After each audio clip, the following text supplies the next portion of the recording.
देखेंगे कि एक सेकंड डिग्री इक्वेशन जो है उसको किस तरह से सॉल्व किया जाता है, उसमें से वेरिएबल की किस तरह से जो है वो वैल्यू निकाली जाती है सेकंड डिग्री इक्वेशन में से। सेकंड डिग्री इक्वेशन इसको अब हमने सॉल्व करना सीखना है, ठीक है, कि सेकंड डिग्री इक्वेशन को किस तरह से सॉल्व करते हैं। तो बच्चों यहाँ पे लीनियर इक्वेशन भी इम्पोर्टेंट है कि उसको भी सॉल्व करने का तरीका आपको आना चाहिए, लेकिन जो आपका मोस्ट इम्पॉर्टेंट टॉपिक है इस यूनिट में वो है सेकंड डिग्री इक्वेशन को सॉल्व करना, क्योंकि जो आपके एग्जाम में क्वेश्चन आता है वो सेकंड डिग्री इक्वेशन का ही आता है। सेकंड डिग्री इक्वेशन को जिसकी स्टैंडर्ड फॉर्म में पीछे भी लिख चुकी हूँ, दोबारा लिखती हूँ, ये होती है, यानी वो इस फॉर्म में लिखा होता है, मतलब उसमें जो भी वेरिएबल इन्वॉल्व होता है, जैसे एक्स है इसमें, तो उसकी हाईएस्ट पावर क्या होती है, 2 होती है, इसलिए उसको सेकंड डिग्री कहते हैं। या फिर इसका दूसरा नाम है क्वाड्रेटिक इक्वेशन, जिस ऐसी इक्वेशन जिसकी सबसे बड़ी डिग्री, जिसमें वेरिएबल की सबसे बड़ी डिग्री 2 होती है, उसका दूसरा नाम क्या है, उसको कहते हैं क्वाड्रेटिक इक्वेशन। तो आप अक्सर देखेंगे कि आप पास्ट पेपर्स भी चेक कर लें, हर एक में जो फर्स्ट क्वेश्चन आया हुआ है वो है सॉल्व द क्वाड्रेटिक इक्वेशन, और नीचे इस फॉर्म की इक्वेशन दी हुई। अब क्वाड्रेटिक इक्वेशन को सॉल्व करने के हमारे पास 3 मेथड हैं, ठीक है। नंबर 1 है फैक्टराइजेशन, जो पहला मेथड है वो है फैक्टराइजेशन वाला। अब ये तीनों मेथड मैं आपको बाय एग्जांपल समझाऊंगी, एक एक एग्जांपल में तीनों मेथड की आपको करवाऊंगी ताकि आपको समझ आ जाए। फैक्टराइजेशन। दूसरा मेथड है हमारे पास कंप्लीटिंग स्क्वायर,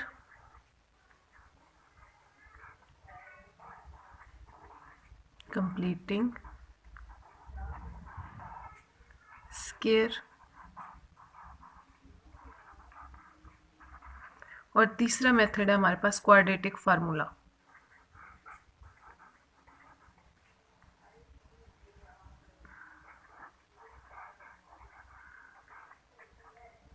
क्वाड्रेटिक फार्मूला। अब मैं आपको 3 एग्जांपल्स लेके इन तीनों मेथड से जो है वो सॉल्व करवा के आपको ये सिखाऊंगी। और जिन्होंने अभी तक मेरी इस वीडियो को लाइक नहीं किया वो काइंडली इसे लाइक कर दें और शेयर करें अपने ज़्यादा से ज़्यादा दोस्तों के साथ। और जो मेरे इस चैनल पे फर्स्ट टाइम आए हैं वो सबसे पहले मेरे इस चैनल को सब्सक्राइब कर लें, ताकि आप इस तरह की मोर इन्फॉर्मेटिव वीडियोस जो है वो देख सकें और मेरी जो भी वीडियो है उसका नोटिफिकेशन आपको मिल सके।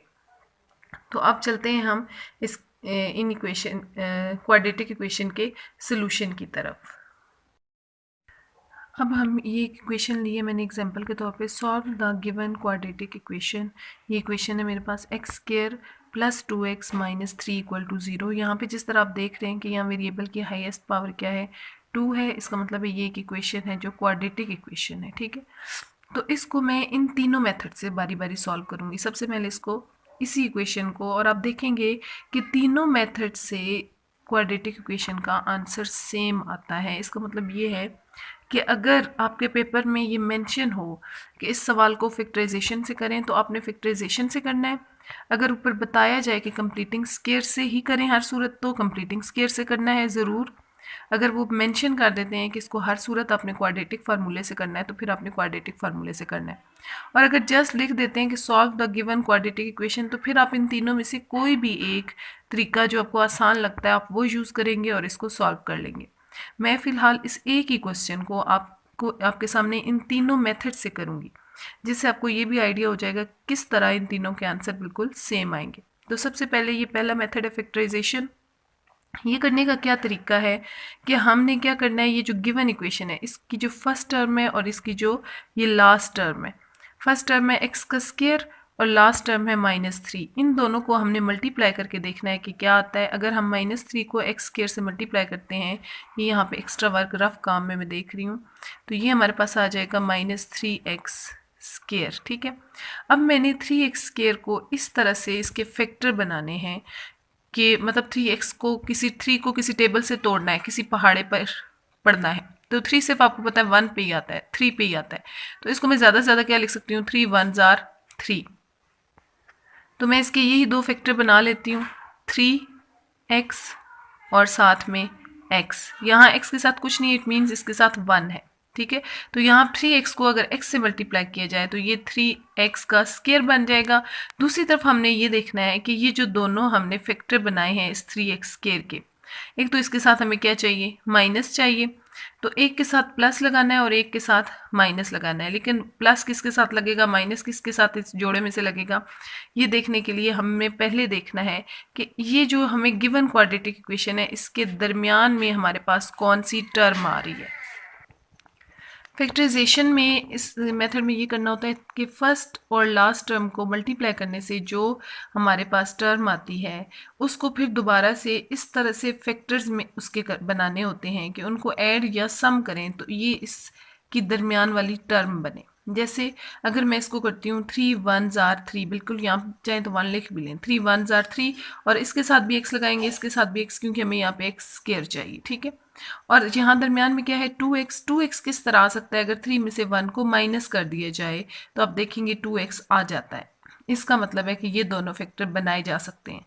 अगर ये इस किस्म के फैक्टर होते भी इसमें से इसको माइनस या प्लस करने से ये दरमियान वाली टर्म ना बनती तो फिर हम ये ना लेते, लेकिन अब ये दोनों फैक्टर हमारे ठीक हैं क्योंकि इस अगर 3 में से हम 1 को माइनस करते हैं तो हमारे पास 2x आ जाएगा और दूसरा 2x के साथ हमारे पास यहाँ पे प्लस की अलामत है।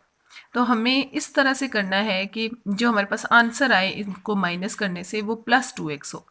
तो वो इसी सूरत में आ सकता है कि बड़ी रकम के साथ प्लस हो और छोटी रकम के साथ माइनस हो। तो ये दो फैक्टर बन गए हमारे पास। अब हमने क्या करना है, यहाँ से इसी तरफ फर्स्ट टर्म को लिख लेना है x², लास्ट टर्म है -3 वो भी लिख लेनी है इक्वल टू 0 और दरमियान वाली जो ये टर्म है ये स्किप कर देनी है, इसकी जगह हमने ये दोनों फैक्टर लिख लेने +3x और -1x। 1x को आप जस्ट x भी लिख सकते हो और 1x भी लिख सकते हो। अब यहाँ से हम क्या करेंगे, इनके फिर जोड़े बनाएंगे, पेयर्स, पहले दो टर्म्स और लास्ट दो टर्म्स की। इन दोनों में देखना है कि कोई चीज़ सेम तो नहीं है, तो इनमें x सेम है तो यहाँ से x को कॉमन निकाल लेते हैं क्योंकि ये x स्क्वायर है।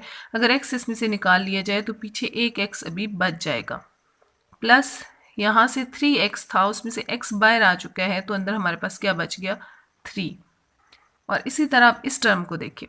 फिर यहाँ पे दूसरे जोड़े में से कुछ भी कॉमन लेते वक्त हमने एक और चीज़ सोचनी है कि ये जो इसके पास इसमें हमारे पास ये ब्रैकेट में जो चीज़ आई है x+3, यहाँ भी हमारे पास x+3 आना चाहिए। तो ये x-3 है, इस माइनस को किस तरह प्लस किया जा सकता है, अगर इसमें से हम माइनस को कॉमन ले लें। आपने ये भी याद रखना है किसी भी वैल्यू में से किसी भी अलजेब्रिक एक्सप्रेशन में से अगर माइनस कॉमन ले लिया जाए तो अंदर जितनी भी टर्म्स हैं उन सब के जो साइंस हैं वो चेंज हो जाते हैं, माइनस हो तो प्लस हो जाते हैं, प्लस हो तो माइनस हो जाते हैं। तो यहाँ से एक तो हमें माइनस कॉमन लेना पड़ेगा और माइनस के साथ साथ क्योंकि हमें x भी चाहिए 3 भी चाहिए और दूसरे में से कोई चीज़ कॉमन है ही नहीं तो हम जस्ट 1 लिख लेंगे। जहाँ पे कुछ कॉमन नहीं हुआ करेगा वहाँ पे हम 1 लिखते हैं और हमारे पास ये आ जाएगा x और ये अलामत बदल के प्लस हो जाएगी क्योंकि बाहर माइनस ले लिया हमने और ये हो जाएगा 3 इक्वल टू 0। अब हमने क्या करना है, अब देखें ये पूरी एक टर्म है और ये पूरी एक टर्म है, इसमें है x+3 और इसमें भी है x+3। तो इन दोनों में से x+3 क्योंकि सेम है इसे हम बाहर कॉमन ले लेते हैं तो यहाँ से हमारे पास बच गया x और नेक्स्ट यहाँ से क्या बच गया -1।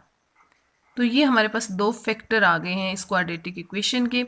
अब हम यहाँ से क्या करते हैं, एक दफ़ा x+3 इक्वल टू 0 रख लेते हैं और एक दफ़ा रखते हैं x-1 इक्वल टू 0 और यहाँ पे अगर x की वैल्यू चाहिए मुझे तो x को यहाँ ही रहने दूँ, +3 को मैं दूसरी तरफ ले जाऊँ तो इस 0 का तो कोई मतलब ही नहीं है, ठीक है। तो 0 है नहीं है, ऐसे कोई फ़र्क नहीं पड़ता। +3 इधर आके क्या हो जाएगा -3 और यहाँ पे इसी तरह x और ये -1 इधर आके हो जाएगा +1 या सिर्फ 1।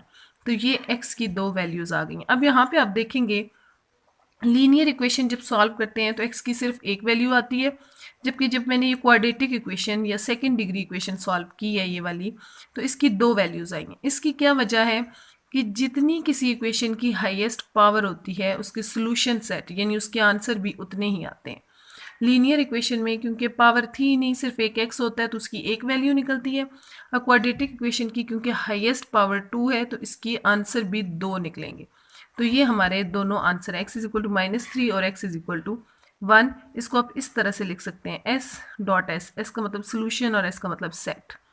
दोनों वैल्यूज़ इस तरह इकट्ठी लिखेंगे हम -3 और 1। ये हमारा आंसर है।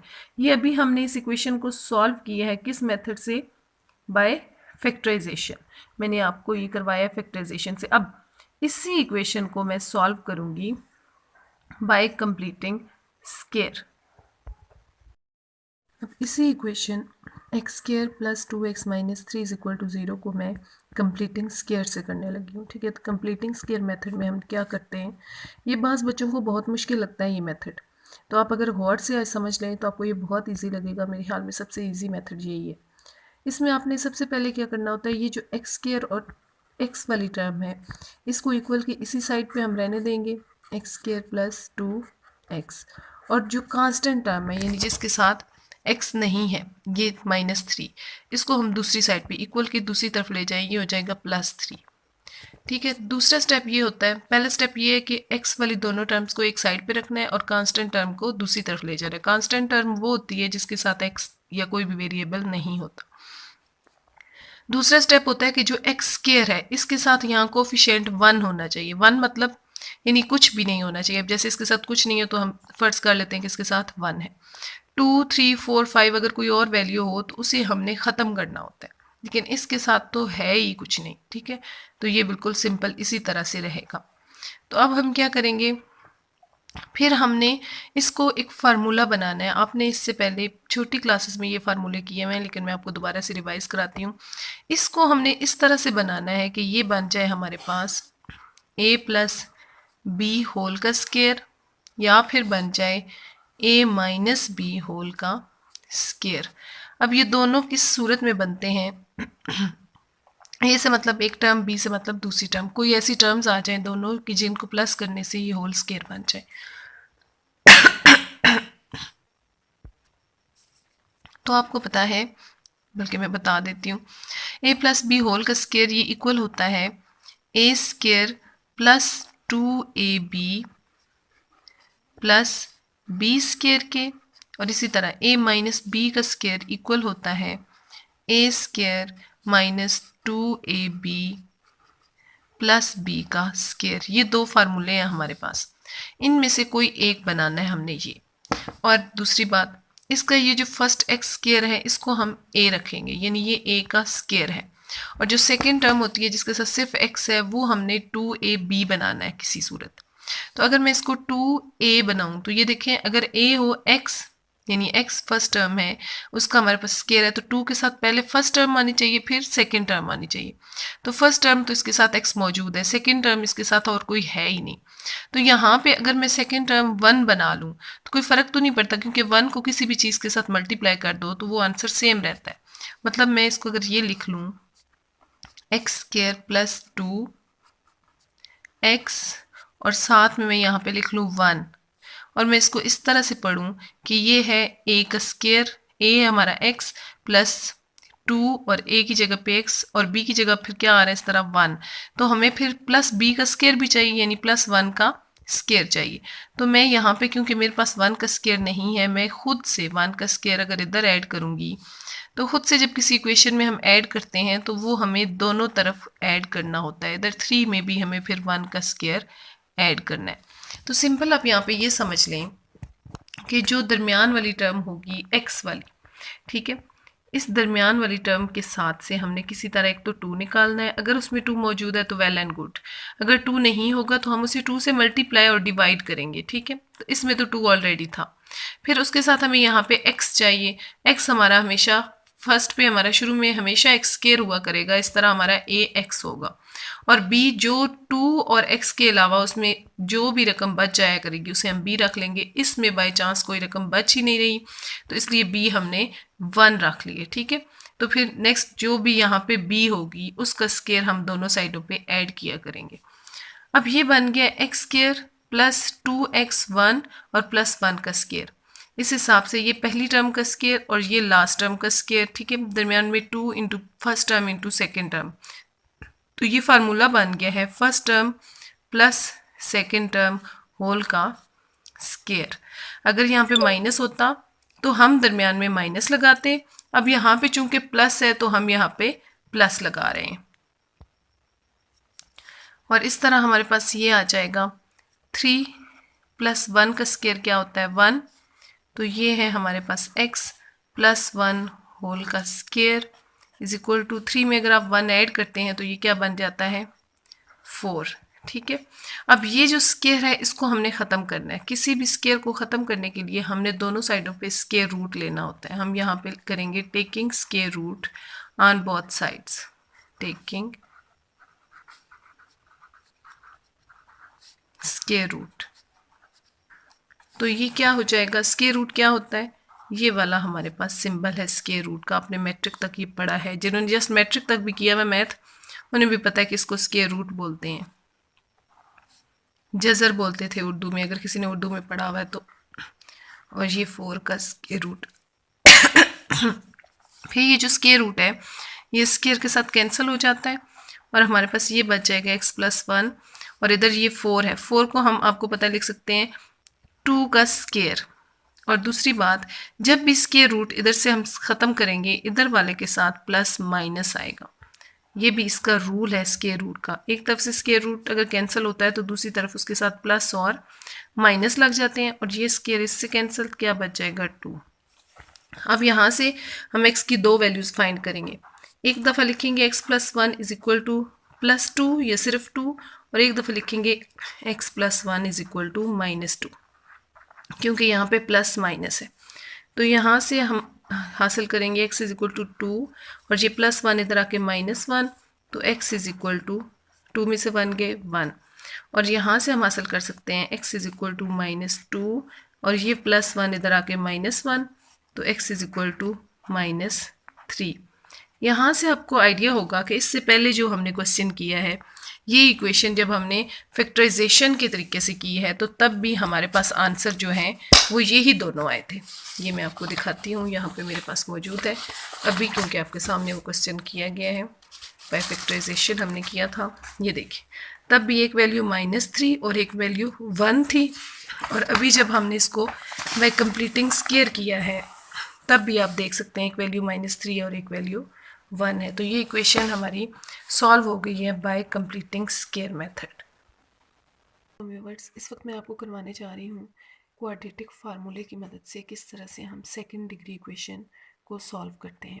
ये क्वेश्चन है मेरे पास, solve the given equation using quadratic formula, और ये इक्वेशन है हमारे पास। इससे पहले पिछली वीडियो में मैंने आपको क्वाड्रेटिक इक्वेशन यानी सेकंड डिग्री इक्वेशन को दो तरीकों से सॉल्व करना बताया है।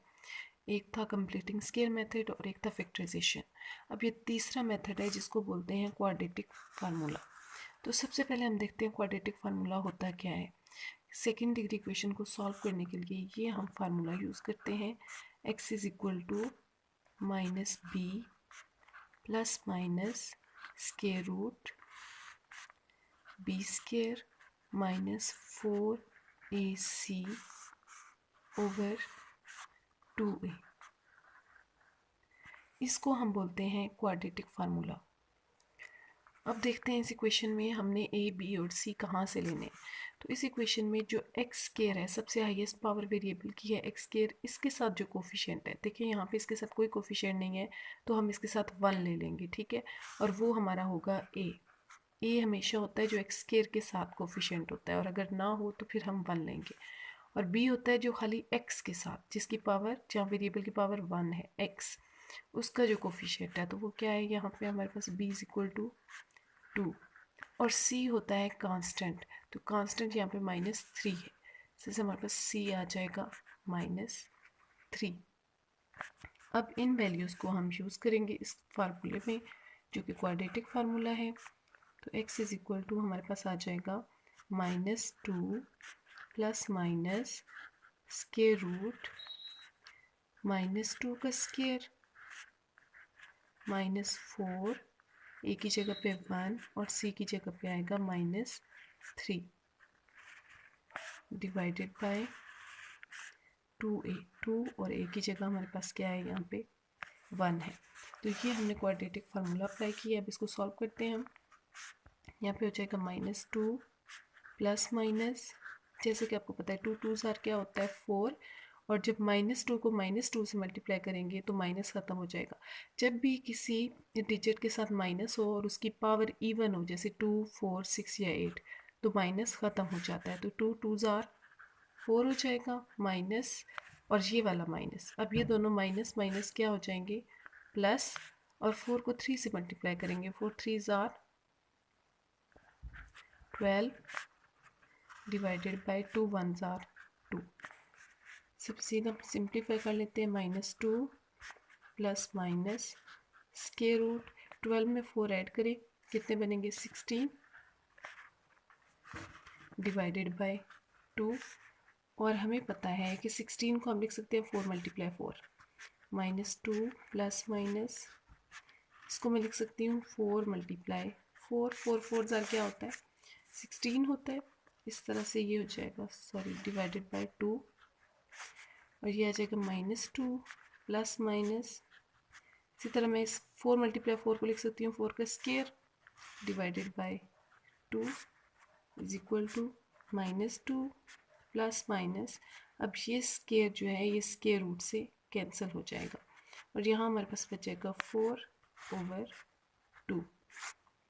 इस तरफ हमारे पास क्या है x, इसका मतलब है ये किसकी वैल्यू है हमारे पास x की। तो अब x की यहाँ से दो वैल्यूज़ हैं, एक दफ़ा आएगा x is equal to -2 plus 4/2, और एक दफ़ा आएगा x is equal to -2 minus 4/2। तो यहाँ पे ये बन जाएगा, 4 में से 2 माइनस कर देंगे, प्लस का एक माइनस का है, तो ये हो जाएगा 4 में से 2 गए 2/2, ठीक है, 2 2 से कैंसिल, और यहाँ पे क्या बच जाएगा 1।